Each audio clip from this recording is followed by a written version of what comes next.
नमस्कार दर्शकों, स्वागत है आपका गुड मॉर्निंग में। नागपुर में नए फॉरेंसिक लैब का भूमि पूजन, जांच होगी हाईटेक। हा दोन्ही सभागृहांनी मंजूर केलेला आहे। मी यापूर्वी देखील सांगितलं, या कायद्याच्या संदर्भात मोठी लोकतांत्रिक प्रक्रिया आपण केली। 25 लोकांची संयुक्त चिकित्सा समिती बनवून सर्व पक्षीय नेत्यांच्या समोर कायदा मांडला, क्लॉज बाय क्लॉज त्याच्यावर चर्चा केली। समितीने त्या ठिकाणी जी काही सूचना दिल्या त्या सूचना आपण इन्कॉर्पोरेट केल्या। समितीचा रिपोर्ट एकमताने आला, एकही डिसेंट नोट त्या रिपोर्टला नाही। हे करत असताना 12,000 वेगवेगळ्या प्रकारच्या सूचना आल्या, त्या सूचनांचंही पालन करून तसे चेंजेस आपण केले आणि दोन्ही सभागृहांमध्ये चर्चेअंती हे बिल आपण मंजूर केलेलं आहे। यामुळे भारताच्या संविधानिक व्यवस्थेला उलथून टाकण्याचा विचार करणारे आणि भारताच्या संविधानाला न मानणारे अशा प्रकारच्या ज्या शक्ती आहेत त्या शक्तींवर आपल्याला कारवाई करता येईल। मी पुन्हा एकदा सांगतो, काही लोक आजही बिल न वाचता त्यातलं एकही अक्षर माहिती करून न घेता या बिलाच्या विरोधात बोलतायत। त्यांनी जर बिल वाचलं तर ते कधीच या विरोधात बोलणार नाही, कारण या बिलाच्या विरोधात बोलणारे एक प्रकारे या देशातल्या जे काही कडवी डावे विचारसरणी आहे, लेफ्ट विंग एक्स्ट्रीमिझम आहे, त्याच्याच विचाराला कुठेतरी पुढे नेण्याचा प्रयत्न करतायत, नकळत प्रयत्न करतायत। त्यामुळे त्यांनी हे बिल वाचावं। या बिलाने कोणाचाही आंदोलनाचा अधिकार काढून घेतलेला नाही। या बिलाने कोणालाही सरकारच्या विरोधात बोलण्याचा अधिकार काढून घेतलेला नाही, सरकारच्या विरोधात लिहिण्याचा अधिकार काढून घेतलेला नाही, सरकारच्या विरोधात अभिव्यक्ती करण्याचा कुठलाही अधिकार काढून घेतलेला नाही। सर्व प्रकारचे आंदोलन करता येतात। किंबहुना हा एकमेव कायदा असा आहे की ज्या कायद्यामध्ये संघटना बॅन करता येते तरच व्यक्तीवर कारवाई करता येते, त्याशिवाय व्यक्तीवर कारवाईच करता येत नाही। आणि संघटनेवर कारवाई करण्याकरता हा पहिला कायदा असा आहे की ज्यामध्ये अपराधाला नाहीतर आपण पहिले अरेस्ट करतो आणि त्यानंतर कोर्टापुढे जातो, पण इथे कोर्टासारखी जी व्यवस्था उभी केली आहे, हायकोर्टचे जज किंवा रिटायर्ड जज, डिस्ट्रिक्ट कोर्ट जज आणि पीपी असं एक मंडळ तयार केलं आहे। पहिले त्यांच्या पुढे पुरावे घेऊन जावं लागेल आणि त्यांनी पुरावे योग्य असं म्हटलं तर बॅन होईल। आणि अशा प्रकारचा बॅन केल्यानंतरही त्या संघटनेला 30 दिवसामध्ये हायकोर्टात जाण्याची मुभा असणार आहे। अशा प्रकारचा कायदा तयार केलेला आहे, जनहितामध्ये, लोकहितामध्ये आणि संविधान आपलं हे सर्वोपरी असलं पाहिजे याकरता कायदा तयार केलेला आहे। मला असं वाटतं की ज्यांनी कायदा वाचला त्यांनी याचं स्वागतच केलं। प्रादेशिक न्याय सहाय्यक वैज्ञानिक प्रयोगशाळेच्या भूमिपूजन समारोहामध्ये मंचावर उपस्थित असलेले माझे सहकारी राज्यमंत्री श्री पंकज भोयरजी, सन्माननीय खासदार श्यामकुमार बर्वेजी, सन्माननीय आमदार श्री संदीप जोशीजी, श्री संजय मेश्रामजी, आपले पोलीस महासंचालक श्री संजय कुमार वर्मा,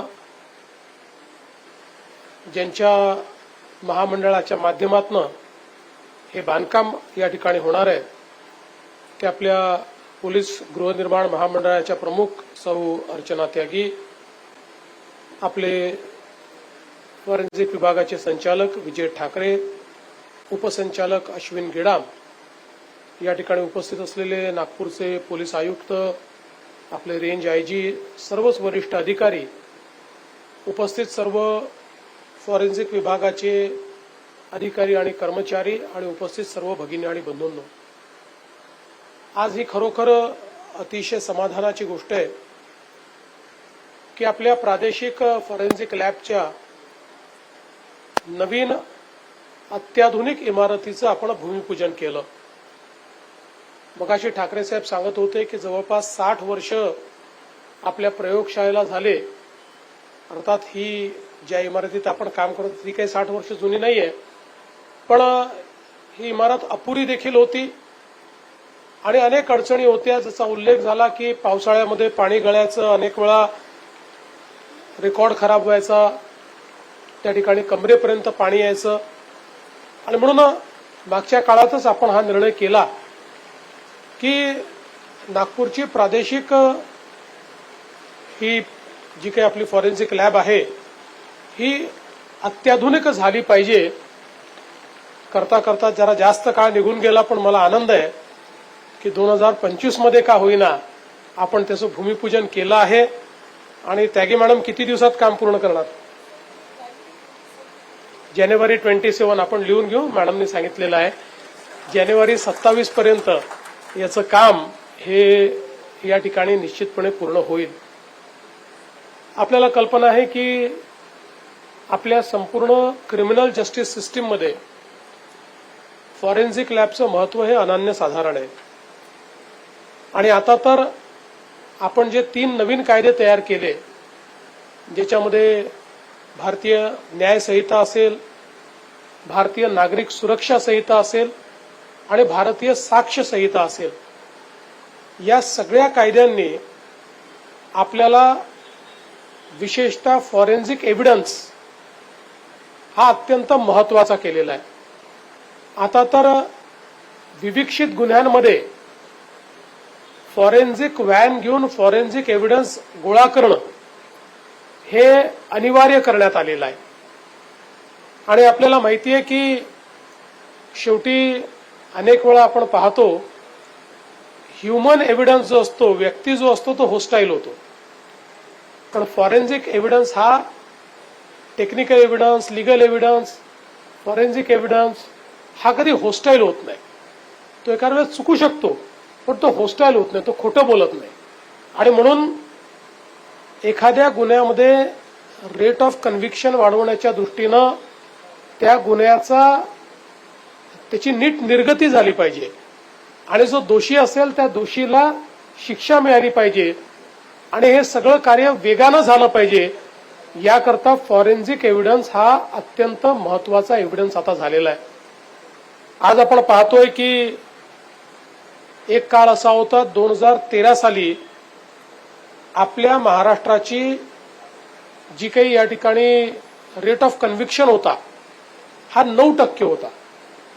म्हणजे 100 केसेस जर त्या ठिकाणी ट्रायलला गेल्या तर 91 गुन्हेगार सुटत होते आणि केवळ 9 लोकांना शिक्षा होत होत्या. आपण 2014 नंतर मोठ्या प्रमाणात बदल केले, वेगवेगळ्या पद्धती अवलंबल्या, टेक्निकल एव्हिडन्स, फॉरेन्सिक एव्हिडन्स याच्यावर भर दिला, 14 नवीन GR काढले आणि बघता बघता आता आपण 9%वरनं 54%वर गेलो आहोत. पण टाळ्या नक्कीच वाजवा, पण 54% हे काही आपल्याकरता समाधानकारक नाही. कारण आता आपण विकसित अर्थव्यवस्थेकडे चाललो आणि विकसनशील देशाकरता 54% चांगलं आहे. पण ज्या विकसित अर्थव्यवस्थेकडे आपण चाललोय तिथे आपल्याला रेट ऑफ कन्व्हिक्शन 90%वर घेऊन जायचं आहे. आणि त्याच्यामध्ये सर्वात जास्त लीगल, टेक्निकल, फॉरेन्सिक एव्हिडन्स हा महत्वाचा असणार आहे. आज आपण पाहतोय की या आपल्या सगळ्या साक्षी पुरावे आणि ही जी सगळी प्रक्रिया आहे याच्यामध्ये खूप बदल झालेला आहे. पूर्वीच्या काळामध्ये फॉरेन्सिकचा विचार केल्यानंतर त्या ठिकाणी बायो असिस्टेड फॉरेन्सिक हा सर्वात जास्त होता. आता आपण बघितलं असेल तर टेक्नो असिस्टेड फॉरेन्सिक हा खूप मोठ्या प्रमाणात आपल्याला त्या ठिकाणी पाहायला मिळतोय. आणि विशेषतः टेक्नॉलॉजीचे गुन्हे हे इतक्या मोठ्या प्रमाणात वाढले आहेत, सायबरचे गुन्हे इतक्या मोठ्या प्रमाणात वाढले आहेत, फ्रॉड्स वेगवेगळे इतक्या मोठ्या प्रमाणात वाढले आहेत की आपली जी काही कामाची पद्धती आहे आणि आपल्याकडे येणाऱ्या कामाचं वैविध्य जे आहे हे देखील मोठ्या प्रमाणात बदललेलं आहे. आणि म्हणून आज जसं मगाशी उल्लेख झाला की गुन्हेगार जर स्मार्ट झाले आहे तर आपल्याला एक्स्ट्रा स्मार्ट व्हावं लागेल आणि एक्स्ट्रा स्मार्ट व्हायचं असेल तर एक्स्ट्रा स्मार्ट इन्फ्रास्ट्रक्चर तयार करावं लागेल आणि तशा प्रकारे ह्युमन रिसोर्सचं ट्रेनिंग देखील आपल्याला करावं लागेल. आणि म्हणूनच आज आपण पाहू शकतो की देशातली सगळ्यात आधुनिक अशा प्रकारची या ठिकाणी सायबर फॉरेन्सिकची व्यवस्था ही महाराष्ट्रामध्ये आपण तयार केलेली आहे. या ठिकाणी देशातली सगळ्यात आधुनिक सायबर लॅब ही आपण महाराष्ट्रामध्ये तयार केलेली आहे.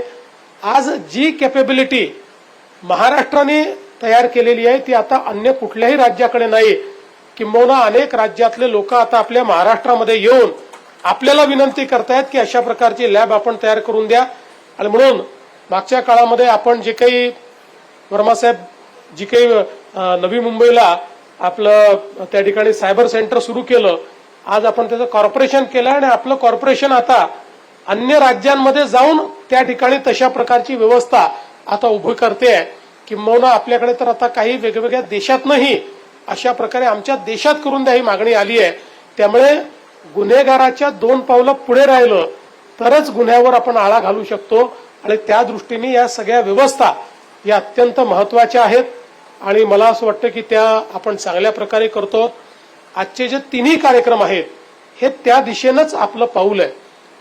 आज आपल्या या सगळ्या फॉरेन्सिक विभागाचं जे काही संगणकीकरण झालेलं आहे हे केवळ कम्प्युटरायझेशन नाही आहे, तर यातनं एक अकाउंटेबिलिटी, एफिशियन्सी आणि मोठ्या प्रमाणात अशा प्रकारच्या ज्या काही व्यवस्था आहेत या व्यवस्था लोकाभिमुखता त्याच्यामध्ये आली पाहिजे या दृष्टीनं ही सगळी व्यवस्था आपण उभी केलेली आहे.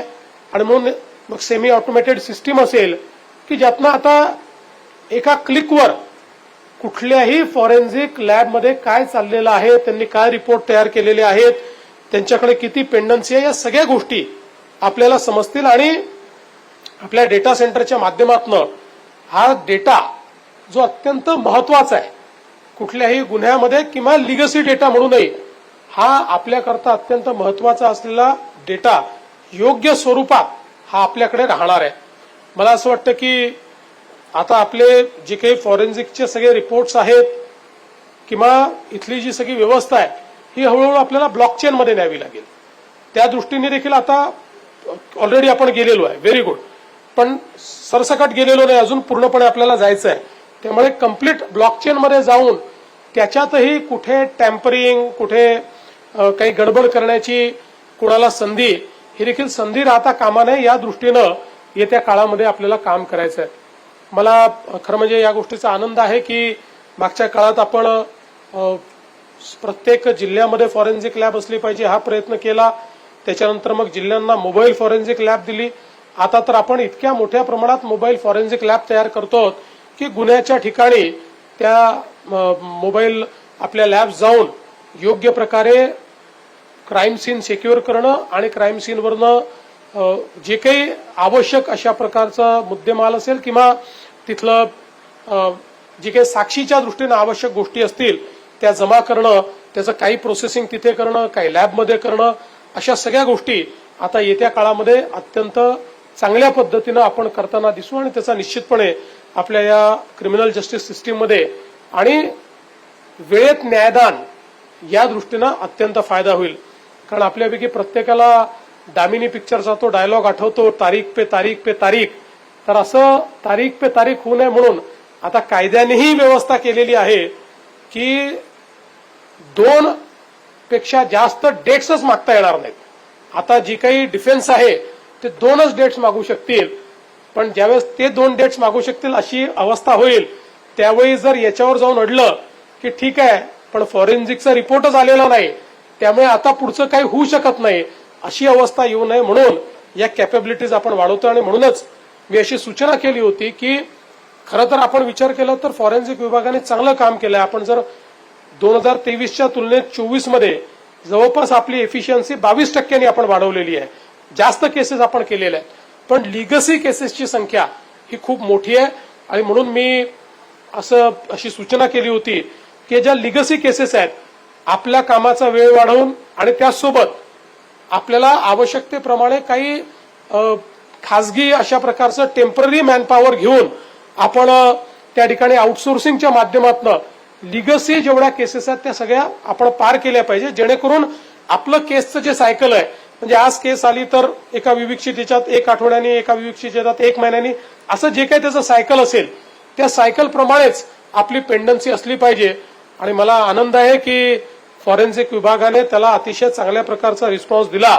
आणि आताच जसं सांगण्यात आलं की आमच्या फॉरेन्सिकच्या अधिकाऱ्यांनी, कर्मचाऱ्यांनी स्वतः 4 तास जास्त काम करायचं आणि शनिवारची सुट्टी सोडून शनिवारी देखील काम करायचा हा जो निर्णय घेतलाय त्याबद्दल मी आपल्या सर्वांचे मनापासून अभिनंदन करतो आणि खऱ्या अर्थानं लोकसेवेचं काम हे या माध्यमातून आपण करतो आहोत आणि निश्चितपणे 60% आपली पेंडन्सी त्यांनी आपण कमी करू शकू आणि जसं येत्या काळामध्ये आता आपल्या महासंचालकांनी एक आउटसोर्सिंगचं मॉडेल पेंडन्सी क्लिअर करण्याकरता त्यावरही वर्किंग सुरू केलं आहे, ते ॲडिशनल मॅनपॉवर तुम्हाला मिळालं तर मला विश्वास आहे की किमान या वर्षाच्या अंतापर्यंत आपण सगळा बॅकलॉग क्लिअर केलेला असेल आणि मग जो काही आपला एक सायकल आहे ते सायकल आपण मेंटेन करू, जेणेकरून फॉरेन्सिक रिपोर्ट आला नाही म्हणून एखाद्या केसमध्ये विलंब झालाय असं होणार नाही.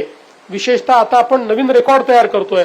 मागच्या काळामध्ये महिलांच्या बद्दलचे जे काही सेन्सिटायझेशन आपण केलं महिला विरुद्धच्या गुन्ह्यांमध्ये, आता काही ठिकाणी अगदी 7 दिवसामध्ये रिपोर्ट आपला चार्जशीट दाखल होऊन आणि कोर्टाने कन्व्हिक्शन देखील केलं. इतक्या फास्ट आता व्यवस्था आपल्या चालल्या आहेत.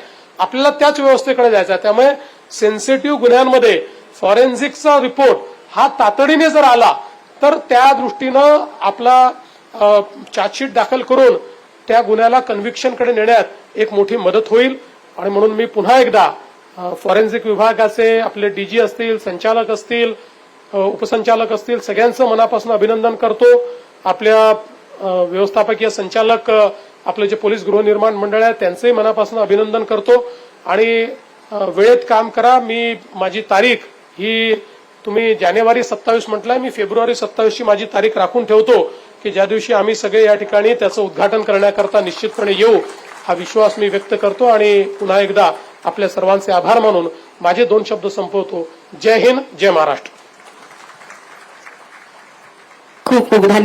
सौरभ भारद्वाज बोले, महिलाओं को नहीं पैसा, मंत्रियों को मोबाइल मंजूर. सर, एक ऑर्डर मोबाइल फोन्स को लेकर दिल्ली की मुख्यमंत्री और उनके मंत्रियों के लिए आया है, इस ऑर्डर को कैसे देखते हैं? देखिए, दिल्ली के लाखों महिलाओं को, बल्कि करोड़ों महिलाओं को भारतीय जनता पार्टी ने वादा किया था कि 8 मार्च 2025 से पहले महिलाओं के अकाउंट में 2500 रुपये महीना आने लगेगा. वो तो आया नहीं. उसके ऊपर कमेटी बना दी और वो कमेटी मीटिंग खेल रही है, अभी तक पैसे का पता नहीं. खुद को 1.5 लाख रुपए का फोन देना हो और अनलिमिटेड बिल की एक ऑर्डर निकालना हो, वो तुरंत आ गया. उसके लिए भी कमेटी बना देते आप. वो कमेटी भी जाके ढूंढती कि भाई कौन सा मोबाइल कितने का आता है, कौन सा मुख्यमंत्री के लिए ठीक रहेगा, कितना बिल आना चाहिए इनका, कितना बिल सरकार दे. वहां क्यों नहीं कमेटियां बनाई जाती हैं? अपना काम तुरंत और जनता का काम कमेटी. तो ये जो भारतीय जनता पार्टी कर रही है दिल्ली के लोगों के साथ सब लोग देख रहे हैं. हेमा मालिनी ने एक पेड़ माँ के नाम अभियान से दिया पर्यावरण संदेश. एक पेड़ माँ के नाम का ये अभियान जो चल रहा है, इसके लिए मैं अभी वृंदावन में भी मैं चाहती हूँ कि हर जगह ये हो, ये अभियान चल रहा है. हमारा यही उद्देश्य है कि वृंदावन को पुराने समय के जैसा पूरा वो वातावरण पेड़ पौधों से भरा हुआ जो दिखना चाहिए, जो आज नहीं है. तो हम सबका प्रयास यही है कि पूरा ब्रजमंडल में पूरे बहुत सारे पेड़ पौधे लगे हम, और कोई इस पेड़ को काटे नहीं. ये तो सबको एक वादा भी करना चाहिए कि हम एक एक पेड़ को सुरक्षित रखेंगे. और इसके लिए सरकार भी 102 करोड़ दिया है पेड़ लगाने के लिए. अभी ये देखिए, ये वृंदावन में ही है, इतना अच्छा सा 108 एकड़ जमीन है, इसको पूरा सुरक्षित रखा हुआ है. अभी तक इसमें कुछ एनक्रोचमेंट नहीं हुआ है और बहुत सारे पेड़ लग रहे हैं. तो मैं चाहूँगी बहुत सारे लोग भी आए, मिले और पेड़ लगाएं और पूरा उस पेड़ों के बीच में रहकर वातावरण को आप अनुभव कीजिए कि कितना सुंदर ये बन रहा है. तेज प्रताप यादव बोले, जनता जहां बुलाएगी वहीं जाऊंगा. आज हसनपुर में आपका दौरा होने वाला है, क्या कुछ खास है, क्या कुछ तैयारियां की गई है? क्या तैयारी तो हसनपुर में आज सावन का पहला सोमवारी है, जैसा कि हमने कहा था, और मैं निकल गया दौरा में लोगों के बीच में जनता का फरियाद सुनने, उनकी समस्या सुनने के लिए. तेज प्रताप यादव जी, इससे पहले आप महुआ गए थे और फिर वहां आपने कहा कि जनता चाहेगी तो यहाँ से चुनाव लड़ेंगे. महुआ से लड़ेंगे हसनपुर से? कोई देखिए, अभी फाइनल हम कुछ नहीं किए हैं. हाँ. कहाँ से लड़ना है, क्या करना है. ठीक है, लेकिन जहाँ जहाँ भी जनता पुकार रही है मैं वहाँ वहाँ जा रहा हूँ। जनता के बुलावे पे हाँ। पहुंच रहे। तो सर एक सवाल जो मीडिया गैलरी में देखने मिला था, हाँ? आप महुआ में जिस तरीके का जनसैलाब देखने मिला था, हसनपुर में भी क्या वही प्यार की उम्मीद कर रहे हैं? तो हसनपुर हमारा क्षेत्र है, हम वहाँ से विधायक हैं, तो मैं वहाँ जा रहा हूँ। तेज प्रताप जी, एक आखिरी सवाल पूछ लेते हैं हम कि अभी आपने निर्णय लिया है कि आरजेडी के टिकट पे लड़ना है, निर्दलीय लड़ना है, अपनी पार्टी बनानी है, कहीं और शामिल होना है, कुछ ऐसा? नहीं, ऐसा कुछ मसला नहीं, कोई पार्टी वार्टी बनाने का मसला। अभी पार्टी नहीं बनाएंगे आप किसी के? तो अब निर्दलीय लड़ेंगे सर या आरजेडी के साथ? आरजेडी के टिकट पे लड़ेंगे, निर्दलीय लड़ेंगे, क्या सोचा है आपने? कुछ तो सोचा होगा सर। हम बता देंगे ना आपको। मांझी का लालू यादव पर निशाना, कहा कानून पर बोलने का हक नहीं। और विपक्ष लगातार सवाल पूछ रही है कि आखिर नीतीश कुमार जवाब क्यों नहीं दे रहे हैं इस पूरे विषय को लेकर। आप क्या कहेंगे इस पूरे मामले को जंगल राज? देखिए, हर बात का जवाब हर समय नहीं दिया जाता है, और जो बातें का कोई जड़ नहीं हो, कोई आधार नहीं हो, आधारहीन बात है, उसका जवाब सत्ता में बैठे लोग देते रहेंगे तो सिर्फ वही करेंगे, वो अपना काम नहीं कर सकते हैं। तो नीतीश कुमार विकास पुरुष हैं, बिहार का काम देख रहे हैं 20 वर्षों से। वो इसी समय अगर लगे रहेंगे तो उनका समय जया होगा। रही बात लालू यादव का नाम आपने लिया, उनको लॉ एंड ऑर्डर पर बोलने का कोई नैतिक अधिकार नहीं है, और उसका एक ही चीज करते हैं। जनसंख्या है बिहार में 13-14 करोड़ के लगभग में जनसंख्या हो गई है, और आज के जमाना में सिर्फ बिहार नहीं, दूसरे राज्यों में भी देखिएगा तो ये कीजिएगा, दोनों में कंपैरिजन कीजिएगा तो बिहार में लॉ एंड ऑर्डर उस हालत में खराब नहीं है जितना अगल बगल के राज्यों में खराब है। लेकिन बिहार में स्थिति ये है कि जब कभी भी घटनाएं होती है उसका त्वरित निष्पादन होता है, कार्रवाई होती है। अभी हाल में देखा कि एक व्यापारी की हत्या हुई तो 2-3 दिन के अंदर ही सारा उद्भेदन हुआ, और जो हत्यारा था उसमें से एक को ठोक दिया गया है। क्या लालू जी के समय में ऐसा कभी हुआ था क्या? लालू जी और इनमें फर्क यही है कि लालू जी में जो क्रिमिनल थे वो एक अन्य मार्ग के राही थे, वो एक अन्य मार्ग में आते थे, बुलाया जाता था उनको, और विक्टिम पक्ष और जो क्रिमिनल्स थे उनमें समझौता कराया जाता था और कुछ ले देकर के मामला को रफा दफा किया जाता था। वो तो कम से कम इस बार में नहीं हो रहा है। एक अन्य मार्ग का कोई भी क्रिमिनल मुंह नहीं देख सकता है या नहीं चल सकता है उस ओर। तो ये भी सोचने का चीज है कि जब सत्ता संवेदनशील है, वैसी परिस्थिति में वहां पर अगर क्राइम हो रहा हो तो क्राइम को दूर करने के लिए, क्राइम को मिटाने के लिए जो प्रयास हो रहे हैं वो बहुत अच्छा प्रयास हो रहे हैं, जिसका नतीजा अभी हाल में देखा कि अब बिहार के लोग अब सोचने लग गए, प्रशासक लोग, कि अब काम नहीं चलेगा, जनतंत्र में एनकाउंटर करना थोड़ा सा अच्छा नहीं लगता है, लेकिन जब नाक से ऊपर पानी बहने लगता है तो स्वाभाविक है कोई कार्रवाई होती है। और उसी सिलसिले में आज नीतीश जी की सरकार ने देखा कि वर्तमान में जो व्यापारी का हत्या हुई और ऐसा लगा कि साहब दिन दहाड़े उस प्रकार की बात कर दी गई, तो अब रुकना नहीं है। और यही कारण है कि एक अपराधी को ठोका गया और जो वाकई अपराधी हैं वो जेल के शिकंजा में हैं। और इसमें एक बात और है कि यहाँ पर लगता है कि जो आज इतनी घटनाएं घट रही है वो कहीं न कहीं राजनीति प्रयोजित भी नजर आती है। आज से 6 महीना पहले क्यों नहीं ऐसा होता था? साल भर पहले क्यों नहीं हो रहा था? जब चुनाव नजदीक आया तो देख रहे हैं कि हर जगह कुछ न कुछ घटनाएं हो रही है। और उसमें हम नाम नहीं कहना चाहेंगे, पार्टी का नाम चाहे जात का नाम, लेकिन आप समझ सकते हैं कि मेन शूटर वहां पर कौन था। अलका लांबा, सोफिया फिरदौस भाजपा को लोकतंत्र कमजोर करने का आरोप लगाया। आप सभी पत्रकार साथियों को मेरा नमस्कार। आज की इस प्रेस वार्ता में मेरे साथ हैं सोफिया फिरदौस, जो उड़ीसा से कांग्रेस की विधायक भी हैं। सोफिया फिरदौस और मैंने और मेरे साथ मीनाक्षी बहिनीपति, जो हमारी उड़ीसा की महिला कांग्रेस अध्यक्ष हैं, 19 जून को महीना भी नहीं हुआ हम तीनों ने इसी इंदिरा भवन से प्रेस वार्ता के माध्यम से उड़ीसा के गंभीर मामले को उठाया था, जो था कि गोपालपुर के तट पर एक 20 वर्षीय छात्रा के साथ सामूहिक बलात्कार की जो 15 जून को घटना हुई थी, उसका जिक्र हमने 19 को किया।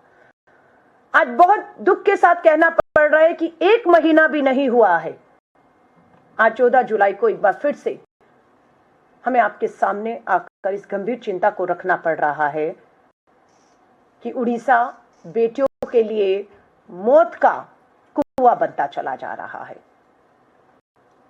मामला आया है बालासोर का। बालासोर में फकीर मोहन कॉलेज, एफएमसी कॉलेज में पढ़ने वाली 20 वर्षीय छात्रा ने अपने आप को आग के हवाले कर दिया और 95% जली हुई हालत में आज वो भुवनेश्वर एम्स अस्पताल में जिंदगी और मौत से जूझ रही है। क्यों किया इस बेटी और बच्ची ने ऐसा? किसने मजबूर किया कि वो ऐसा करे? मामला है, ये बताई जाती है अखिल भारतीय विद्यार्थी परिषद, जो भाजपा आरएसएस का छात्र संगठन है। ये छात्रा एबीवीपी की पदाधिकारी है। फकीर मोहन कॉलेज की बीएड की छात्रा है। एचओडी विभाग का लगातार इस बेटी पर दबाव बना रहा था सेक्सुअल फेवर के लिए, उसे प्रताड़ित कर रहा था। अगर वो एचओडी को सेक्सुअल फेवर नहीं करेगी, उसे अंजाम भुगतना पड़ेगा, उसका भविष्य बर्बाद कर दिया जाएगा, ये उसको कहा जा रहा था। उसने स्वीकार नहीं किया इस धमकियों को और कॉलेज के प्रिंसिपल दिलीप घोष को जाकर इस बात की जानकारी उन्होंने दी कि एचओडी समीर कुमार साहू, नाम है समीर कुमार साहू, लगातार गलत काम करने के लिए, डराने धमकाने, भविष्य बर्बाद करने के लिए कह रहा है। ये बात 30 जून को प्रिंसिपल को बताई जाती है। उसके बाद 1 जुलाई को दबाव बनता है लिखित में। ये 20 वर्षीय छात्र मीडिया के सामने आई, सोशल मीडिया इसका देखा गया, लिखित में शिकायतें हुई। इसने शिकायत वहां के भाजपा के सांसद को दी, इसने ये शिकायत उड़ीसा के मुख्यमंत्री को दी, इसने ये शिकायत विभाग में दी और विभाग ने जांच के नाम पर बुलाकर कहा कि अगर साबित नहीं कर पाई तो तुम पर कार्रवाई होगी। अब उस पर दबाव कि साबित करो कि तुम्हें इस तरह के सेक्सुअल फेवर करने, भविष्य बर्बाद की धमकी दी, उस पर दबाव बना। कमेटी बैठती है, एचओडी आरोपी समीर कुमार साहू को बुलाकर नहीं पूछा गया। 10 दिन तक बेटी को ही बुलाकर सवाल किए गए और साबित करो कि ऐसा हुआ, ये कहा गया। 11वें दिन बेटी धरने पर बैठ जाती है कॉलेज के बाहर, न्याय दो। जांच के नाम पर 11 दिन हो गए। अब आरोपी समीर कुमार साहू को नहीं बुलाया गया, बेटी को बुलाया गया। मानसिक तनाव, मानसिक उत्पीड़ना, अन्याय को देखते हुए कि न्याय नहीं हो सकता है, सोचिए उस बच्ची के दिमाग पे क्या गुजर रहा था। उसने अपने आप को आग के हवाले कॉलेज कैंपस प्रिंसिपल रूम में आकर अपने आप को कर लिया। ये चल रहा है हिंदुस्तान में, ये चल रहा है बिहार में, ये चल रहा है उत्तर प्रदेश में, ये चल रहा है राजस्थान में, ये चल रहा है उड़ीसा की भाजपा की डबल इंजन की सरकारों के तहत। क्यों अपराध नहीं रुक रहे हैं? सबसे बड़ा सवाल आज खड़ा है, क्यों नहीं रुकते अपराध? सख्त कानून के बावजूद बढ़ रहे हैं रेप के मामले। सख्त कानून है, मामले कम नहीं हो रहे, सख्त कानून में बढ़ रहे हैं। क्यों? क्योंकि कार्रवाइयां, सजाएं नहीं हो रही हैं।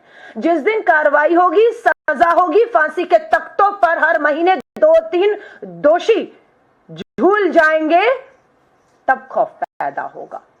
पर सजाएं नहीं हो रही। क्यों नहीं हो रही?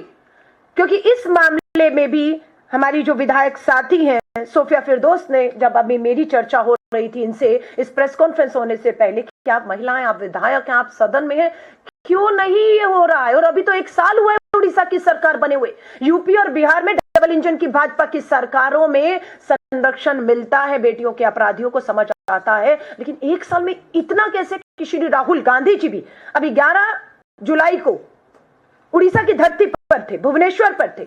40,000 बेटियां गायब, हर 15 महिलाओं का, बेटियों का बलात्कार हर रोज हो रहा है। राहुल जी ने भी चिंता की और मुझे विधायक हमारी सोफिया फिरदौस ने बताया इसके पीछे कारण यह है कि पुलिस और प्रशासन पर भाजपा, एबीवीपी, आरएसएस के राजनीतिक लोगों का पूरी तरह दबाव है।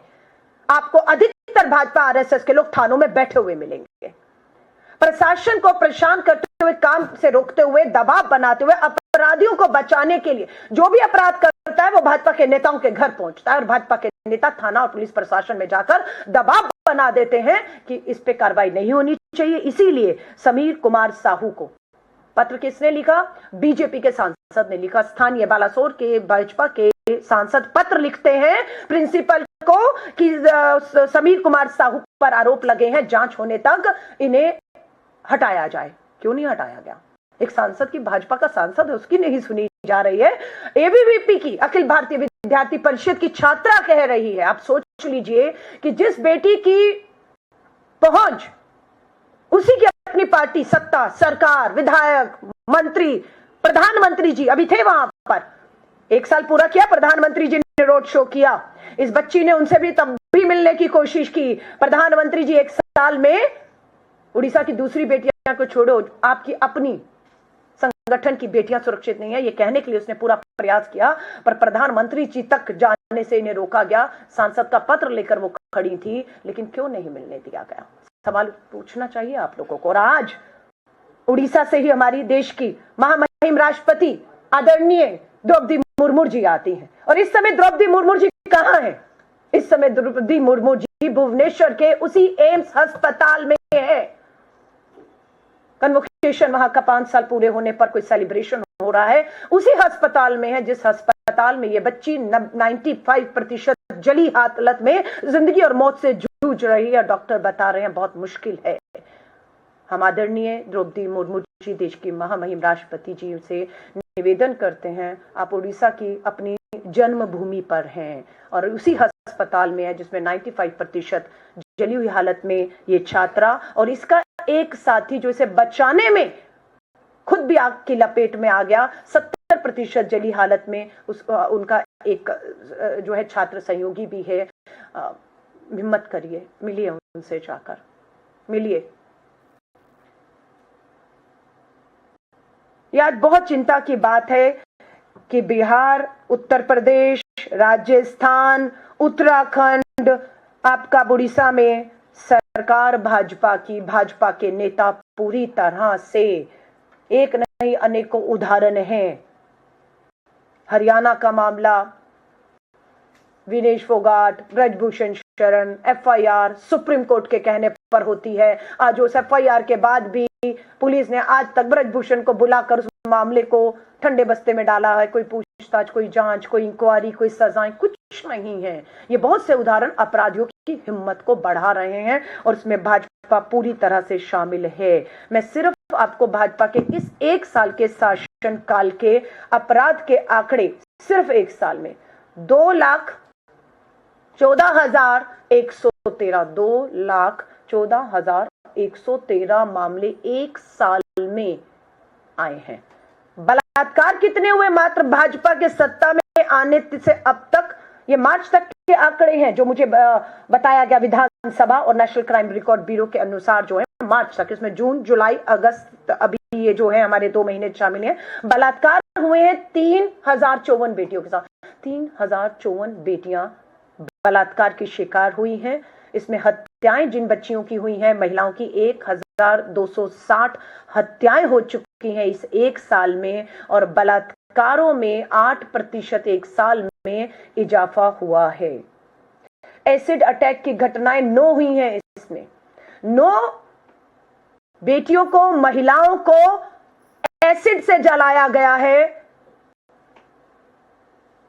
कोई कार्रवाई नहीं है।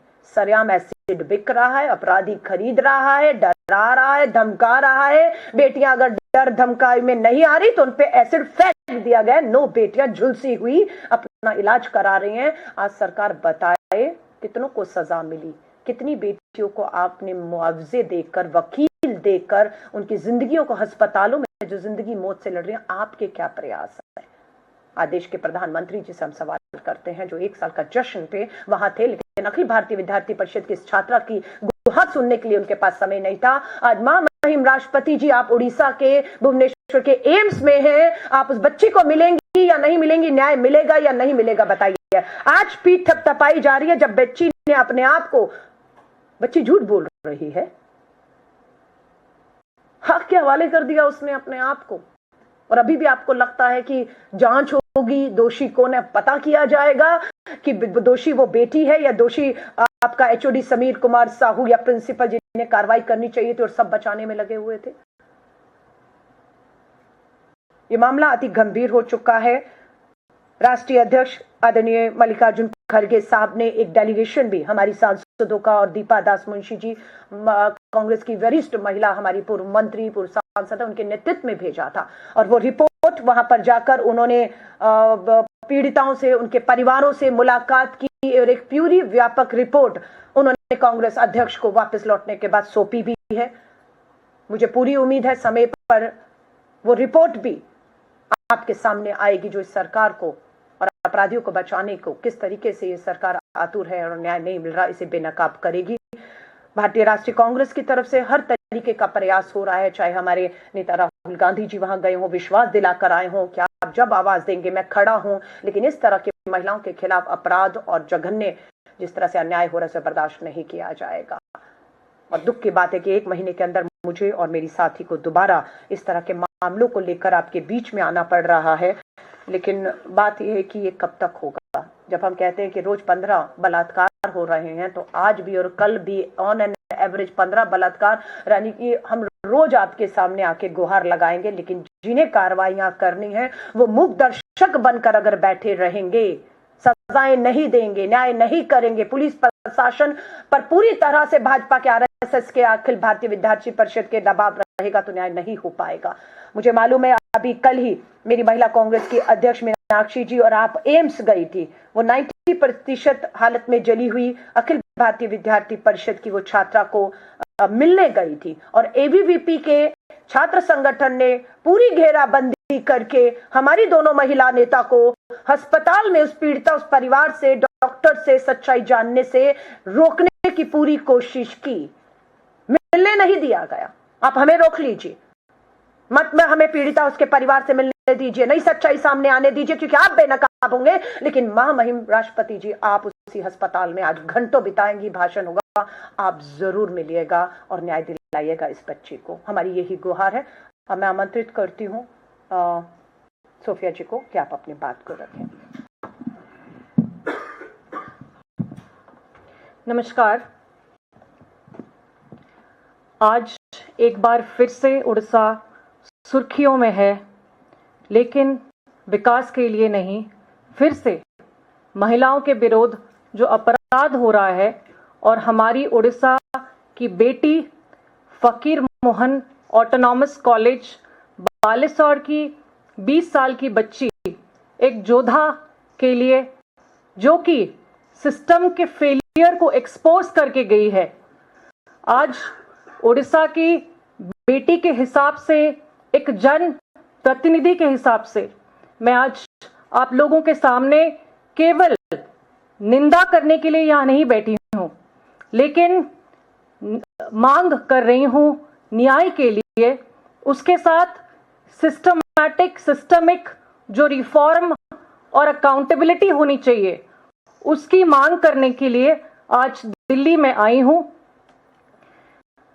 वो बेटी जब हर किसी को अप्रोच करके, एबीवीपी की मेंबर के हिसाब से, वो एक सेल्फ डिफेंस ट्रेनर भी थी, हर जगह अप्रोच करके हाईएस्ट अथॉरिटी मुख्यमंत्री तक पहुंच के जब वो विफल हो गई, तो दबाव में आके बाध्य होके उसने ये अटेम्प्ट लिया, उसने सुसाइड का अटेम्प्ट लिया, केवल ये हमें एक चेतावनी देने के लिए, आंदोलन की शुरुआत करवाने के लिए।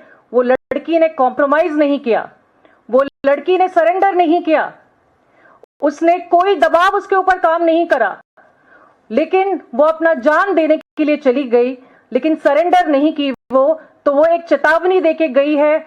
हमारे उड़ीसा का जो सिस्टम में जो फेलियर है, सिस्टम में जो करप्शन है, करप्ट एंड फेल सिस्टम को आज हम सबके सामने एक्सपोज करके गई है। ये एक वेकअप कॉल है हमारे सबके लिए। जब हाउस के अंदर, विधानसभा के अंदर, विधानसभा के बाहर बार बार दुर्घटना घट रही है, खबर कागज पे प्रकाश पा रही है, मुख्यमंत्री से उत्तर भी आ रही है कि रेप केसेस बढ़ रही हैं, क्राइम बढ़ रही है। 17 दिन में 5 गैंगरेप हो गया है पिछले महीने में। उसके बावजूद सरकार ने कोई ट्रांसफॉर्मेशन नहीं लिया। तो ये एक वेकअप कॉल है। वो बच्ची अपना जान देने के लिए निकल गई, केवल हम सबको जगाने के लिए कि हम सब जगेंगे। महिलाओं को जो न्याय चाहिए उड़ीसा में, वो न्याय के लिए हम सब उसके साथ लड़ पाएंगे। आज जो दुर्घटना घटी है वो लड़की के साथ, हर कोई उसमें जिम्मेदार है।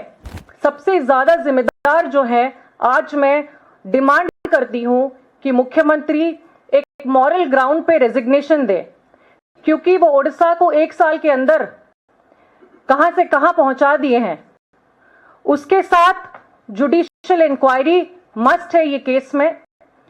प्रधानमंत्री जी से भी मैं अपील करती हूं कि आप उड़ीसा बहुत बार आए हैं, आप उड़ीसा मनाने आए थे बीजेपी सरकार का 1 साल, लेकिन आप जब उड़ीसा का स्थिति ऐसा हो गया है, ये बच्ची जान देने के लिए चली गई है, तो आप भी इसमें इंटरफियर कीजिए और आप इसका जवाब रखिए। 4.5 करोड़ उड़िया को आप इसका जवाब रखिए कि ये क्यों घटा है।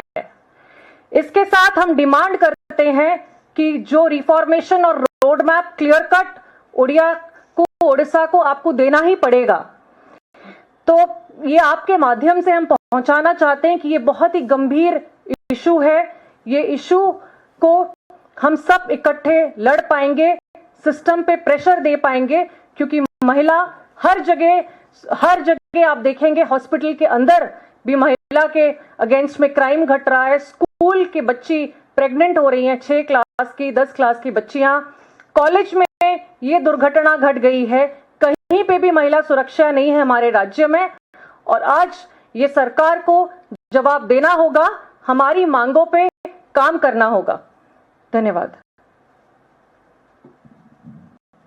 मैं इसमें एक बात एक और जोड़ना चाहूंगी कि राष्ट्रीय महिला आयोग कहां सो रहा है। राष्ट्रीय महिला आयोग कौन से बिल में छुपा बैठा है? क्या राष्ट्रीय महिला आयोग की चेयरपर्सन और किसी सदस्य ने भुवनेश्वर के एम्स में जिंदगी मौत के बीच में झूल रही इस बच्ची से मिलने की अभी तक कोशिश की है? और अगर नहीं की तो क्यों नहीं की? क्या दबाव है आपके ऊपर? यही कोई दूसरा राज्य होता, गैर भाजपा शासित राज्य होता और चुनावी राज्य होता, तो एकदम कूद पड़ती, एकदम राजनीति करने पहुंच जाती। लेकिन भुवनेश्वर में अभी तक राष्ट्रीय महिला आयोग इस बच्ची को मिलने के लिए, मदद के लिए, न्याय के लिए क्यों नहीं पहुंचा? यही से सवाल उठते हैं कि पूरा का पूरा सिस्टम भाजपा के सामने कंप्रोमाइज्ड है और पूरी तरह से झुका हुआ है। मुझे याद है राजस्थान के चुनावों में प्रधानमंत्री जी ने चुनावी रैलियों में महिला सुरक्षा के मुद्दे को बहुत बढ़ चढ़कर राजस्थान में उठाया था। इवन कि पूरे देश के चुनाव जब हुए थे, निर्भया के बाद 14 के चुनाव में लाल किले की प्राचीर से बेटी बचाओ के नारे दिए और निर्भया के आंदोलन पे राष्ट्रपति भवन तक घुस गया थे आंदोलनकारी। हाथ ढूंढ रहे हैं, कहां हैं वो लोग सब? क्यों चुप हैं आप? कहां हैं वो सारे के सारे लोग जो उस समय, नाम नहीं लूंगी, लेकिन कोई गवर्नर बन गया, कोई केंद्रीय मंत्री बन गया, किसी को कुछ मिल गया, किसी को कुछ मिल गया, निर्भया में जो कूदे हुए थे आज वो सब सत्ता की कुर्सी पर बैठे हुए हैं। राष्ट्रपति शासन लगाने की मांग कर रही थी राजस्थान के में महिलाओं की स्थिति के ऊपर। प्रधानमंत्री जी का इतना जो है वो सिंदूर खोल रहा था, माफी चाहूंगी, खून खोल रहा था। हाँ, तो इस हिसाब से तो हमें लगता है कि जो 1 साल के आंकड़े महिलाओं को लेकर सामने आ रहे हैं, तो हम तो कहेंगे कि उड़ीसा की सरकार पूरी तरह फेल हो चुकी है। मेरी साथी ने कहा मुख्यमंत्री को इस्तीफा देना चाहिए। मुझे तो लगता है कि वहां पर राष्ट्रपति शासन लगा देना चाहिए। वहां की सरकार पूरी तरह से फेल हो चुकी है। खाली एक मुख्यमंत्री के इस्तीफे से नहीं होगा। ये प्रधानमंत्री जी जो राजस्थान में मांग कर रहे थे, अगर उसी मांग को मैं उड़ीसा के लिए दोहराती हूं तो वो मांग गलत कैसे हो सकती है। धन्यवाद। आप पत्रकार साथियों का कोई सवाल हो? हाँ जी, वो चलाना था, हमें चलाना है वो वीडियो। हाँ, एक वीडियो है वो भी हम आपके सामने यहाँ पर चला रहे हैं। Know about that video, you want to explain it, you want to explain that video.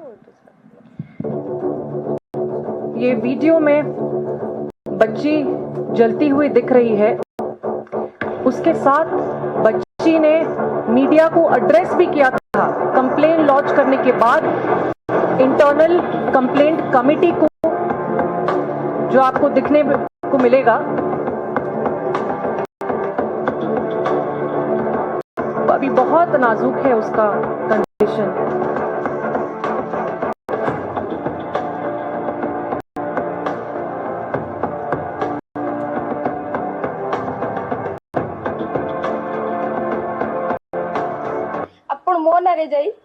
Department ये बच्ची खुद है।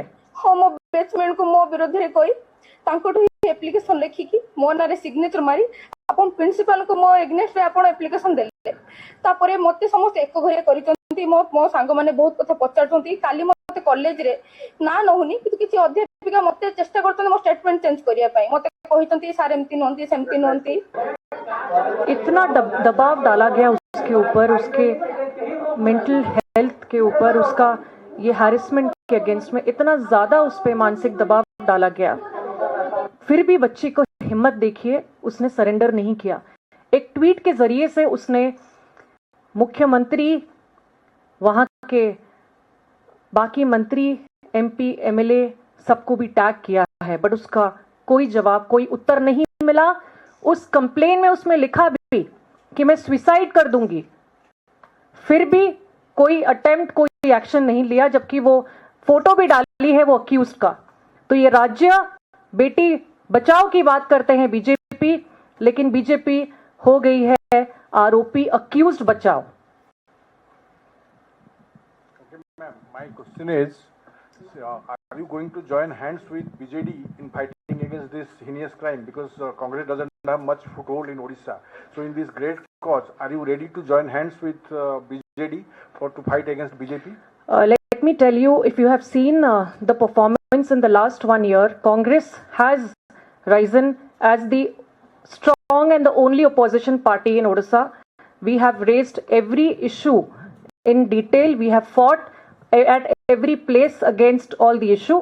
Congress has been fighting and will fight independently. Our strategies are aligned with center. हम एक नेशनल पार्टी है, हमारा strength है, हमारा संगठन है, और आप देखेंगे कांग्रेस का परफॉर्मेंस ही सबसे ज्यादा है ओडिशा में, तो हम फाइट कर रहे हैं अकेले।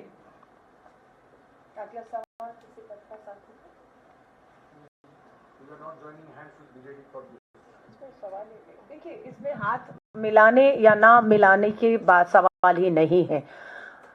महिला कांग्रेस श्री राहुल गांधी जी खुद 11 जुलाई को स्टेटमेंट देकर आए, हम इस लड़ाई को आगे रहकर लड़ेंगे। जिसको डर लगता है वो पीछे, हम आगे हैं। जो भी इस लड़ाई में हमारा साथ देगा उसका स्वागत है, वो कोई भी XYZ हो। इसमें आमंत्रित करने की जरूरत नहीं है। हम लड़ रहे हैं, आप आइए, आप आएंगे या नहीं आएंगे। हम एक लड़ाई को, जो प्राइड है, जो महिलाओं की बात है, आदि आबादी की सुरक्षा की बात है, हम उस लड़ाई को लड़ रहे हैं, और जो भी इस लड़ाई में है उसका स्वागत है। धन्यवाद। आप सभी पत्रकार साथी बताएं। सवाल और है, उड़ीसा में जिस तरह से आपने जो है महिला अपराध का जिक्र किया, अभी कुछ दिन 2 दिन पहले ही रायगढ़ जिले के कंजामगोड़ी गांव में एक प्रेमी जोड़े को गांव वालों ने जो है गांव में बैल की तरह जो है दोनों प्रेमी प्रेमिका को बैल का जोता, उसके बाद गांव से निकाल दिया। आज तक उनका पता नहीं लगा 2 दिन में वो कहाँ है, जीवित है या मृत है। देखिए, मैं वही कह रही हूँ, ये वाला केस जो है, अभी आप देखेंगे त्रिपुरा से भी एक बच्ची लापता थी, जो अब दिल्ली के एक फ्लाईओवर के नीचे उसकी लाश मिली है। दूसरा आप ये बता रहे हैं लापता है। तीसरा आपने देखा गुरुग्राम में एक बेटी को किस तरह से उसके पिता ने 3 गोलियां मारकर मौत के घाट उतार दिया है। ये अपराध लगातार बढ़ रहे हैं और जो समाज की आप बात कर रहे हैं, गुरुग्राम में पिता के बयान से पता लग रहा है कि परिवार। हाँ जी, हाँ जी। जो महिलाओं के मुद्दे हैं, पार्लियामेंट में कांग्रेस पार्टी कुछ करे, गवर्नमेंट से देखिए बिल्कुल पिछले अगर आप देखेंगे 3 सत्र से जब संसद सत्र हुआ है, अखिल भारतीय महिला कांग्रेस ने राष्ट्रव्यापी आंदोलन जंतर मंतर पर किया है। मैं खुद रही हूं। इस टाइम भी 21 जुलाई से संसद का विशेष सत्र जो शुरू हो रहा है 1 महीना चलेगा। हमारी बिल्कुल मांग है, हम संसद को, सांसदों को, हर एक को पार्टी से ऊपर उठ के किसी भी पार्टी का, खासतौर से महिला सांसद, उनसे हम उम्मीद करते हैं कि कोई बोले ना बोले आप बोलेंगी।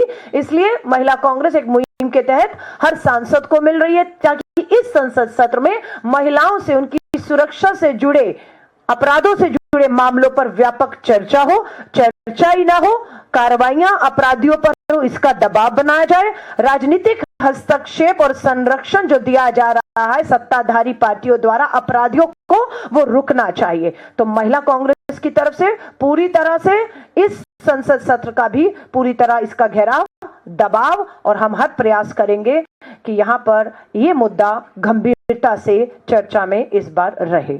धन्यवाद।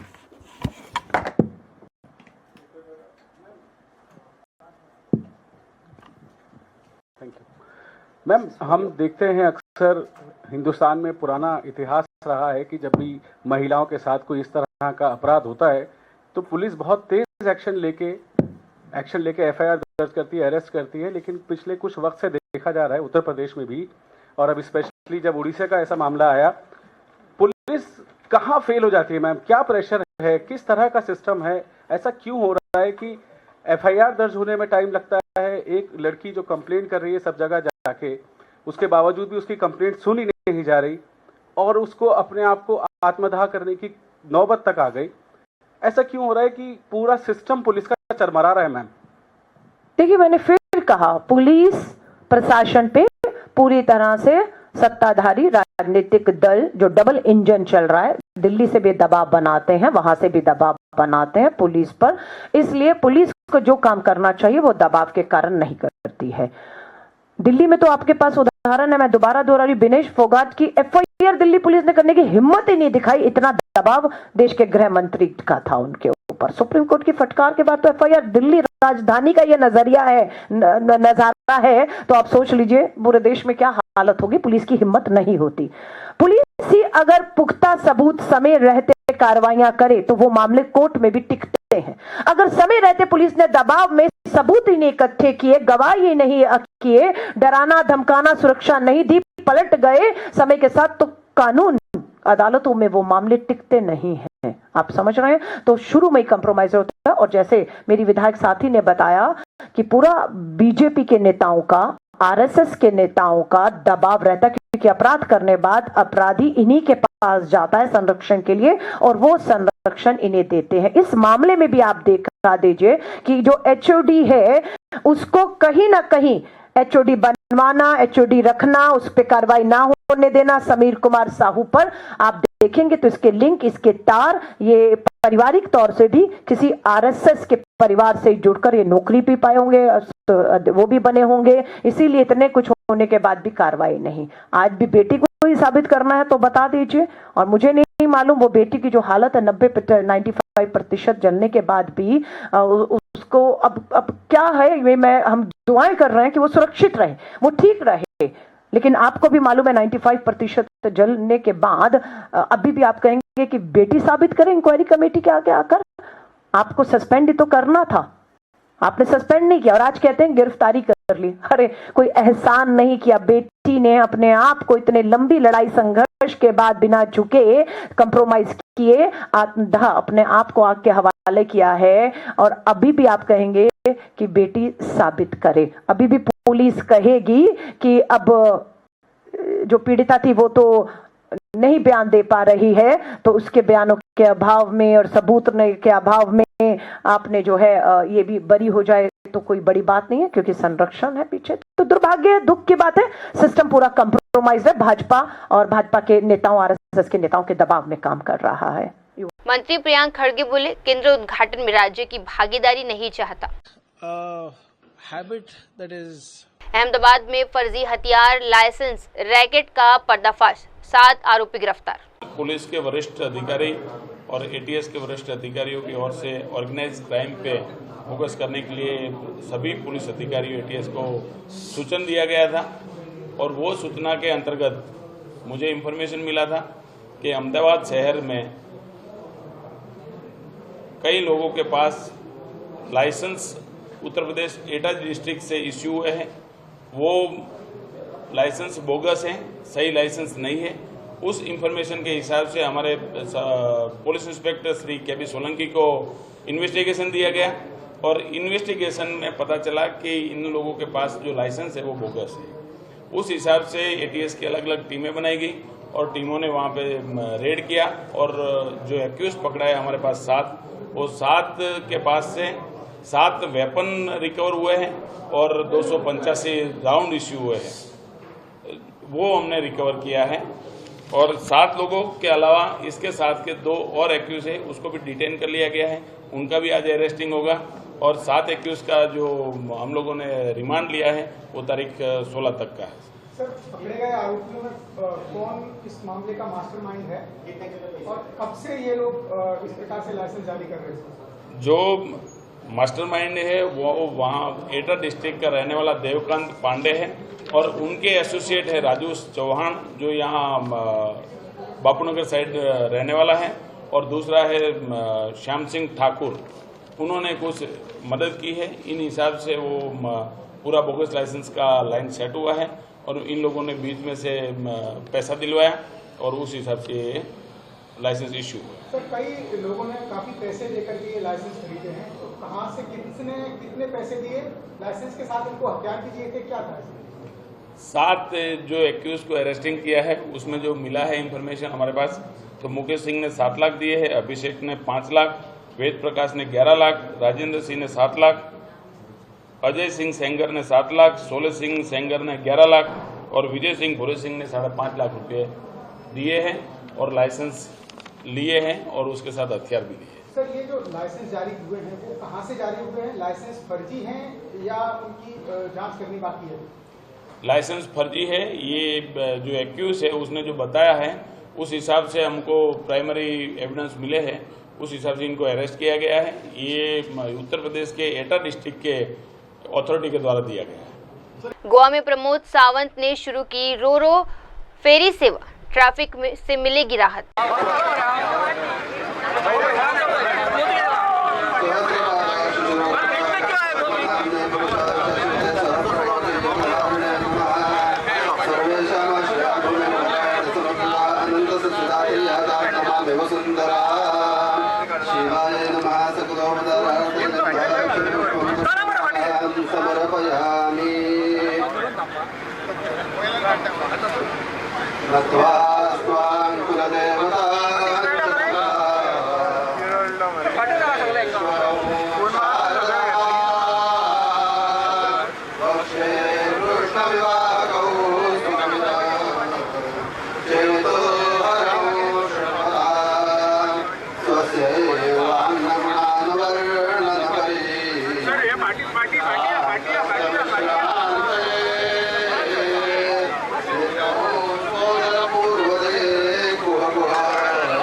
स्वस्ति न इंद्रो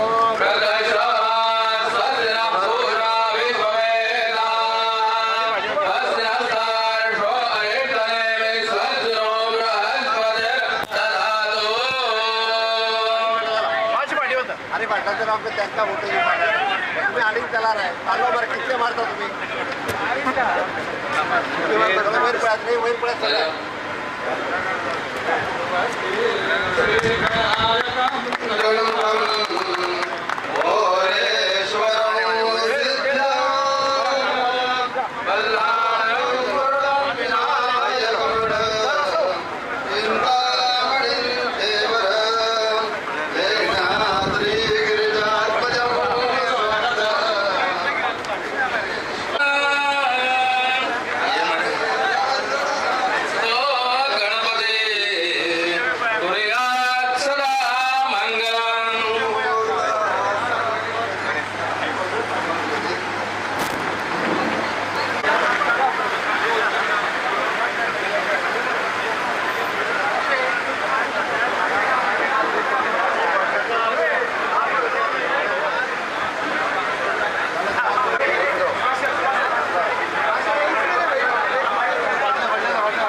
फुल बॉडीचा 360 व्हिडिओ केला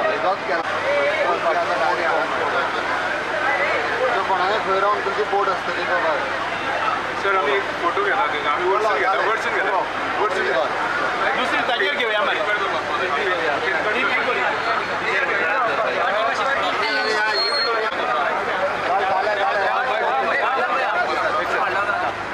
इनलँड वॉटरवेजच्या डिपार्टमेंटाच्या मार्फत रो फेरी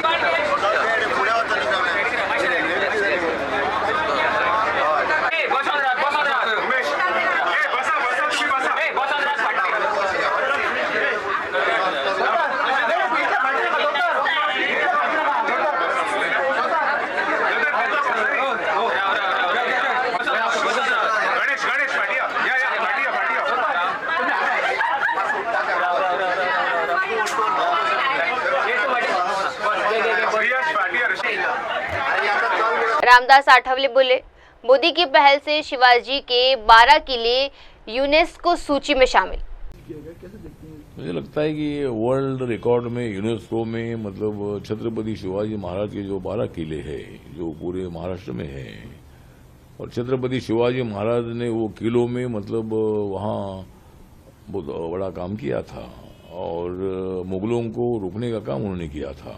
अगर शिवाजी महाराज पैदा ना होते तो मुगल पूरे देश में जाते थे और इसीलिए मुझे लगता है कि मुगलों को खत्म करने का काम, मुगलों को मतलब सबक सिखाने का जो काम है ये काम छत्रपति शिवाजी महाराज जी ने अपने मावड़ों के साथ किया और इसीलिए मतलब यूनेस्को के रिकॉर्ड में ये 12 किले आए हैं और पूरी दुनिया भी अभी जानेगी कि भाई छत्रपति शिवाजी महाराज क्या चीज थे, छत्रपति शिवाजी महाराज कितने एक्टिव थे, छत्रपति शिवाजी महाराज ने बहुत बड़ा काम किया है, पूरी दुनिया को भी मालूम हो जाएगा।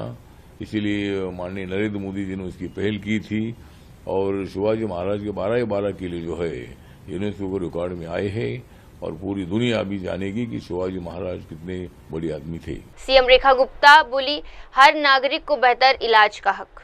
अपनी बड़ी करनी है, दूसरे की छोटी नहीं करनी, दिल्ली की जनता का। प्रियांक खड़गे बोले, ड्रग्स केस में कार्यवाही साबित करती है सच्चाई। Communicated on the Sigandur bridge. No, this is becoming a habit for. EC की पारदर्शिता पर सवाल उठाए राजद सांसद मनोज झा ने। पॉलिटिकल पार्टी से चर्चा क्यों नहीं की गई अगर ये करना था। दूसरा दुबई में पीएम प्रवासी कार्यक्रम, निवेश और जुड़ाव पर चर्चा। संजय राउत बोले, चुनाव आयोग अब स्वतंत्र नहीं, अमित शाह के अधीन। बावन कुले बोले, गायकवाड़ पर हमला गलत, भाजपा बेगुनाह। छत्तीसगढ़ विधानसभा सत्र से पहले भाजपा की रणनीतिक बैठक। माननीय मुख्यमंत्री श्री विष्णु सीएम धामी ने वर्चुअल बैठक में शिक्षा विभाग की समीक्षा की। हरियाणा सीएम बोले, सवालवारन लीडर लोक केंद्र का बलिदान अमर रहेगा। हमारे एयरफोर्स के अंदर। नितिन गडकरी बोले, ज्ञान सबसे बड़ी ताकत, इससे बनता है धन। मैं अक्सर एक बात कहता हूँ। गुरुग्राम में सनसनीखेज राधिका हत्याकांड में आरोपी बोला, मैंने कन्या वध किया। खिलाड़ी तो बढ़िया थी, जब अवार्ड मिले। अगर प्रेस कॉन्फ्रेंस में रोहित पवार का आरोप, यह हत्या की कोशिश थी। इंक फेंकी गई थी, ऐसे नहीं लगता। चुनाव आयोग बना धृत राष्ट्र, पप्पू यादव का बड़ा हमला। भाई सूत्र पे ही तो सब कुछ होता है। बन रही फर्जी वोटरों की लिस्ट, उदित राज ने केंद्र और नीतीश पर साधा निशाना। जब बांग्लादेश के म्यांमार। आमिर की मेगा बजट फ्लॉप से आगे निकली सितारे जमीन पर, सुपरस्टार की टॉप 5 फिल्मों में बनाई जगह। हाय हेलो नमस्कार, मैं हूं पंकज विष्णु और आप देख रहे हैं MNS न्यूज। आप देख रहे हैं MNS न्यूज, सच जरूर।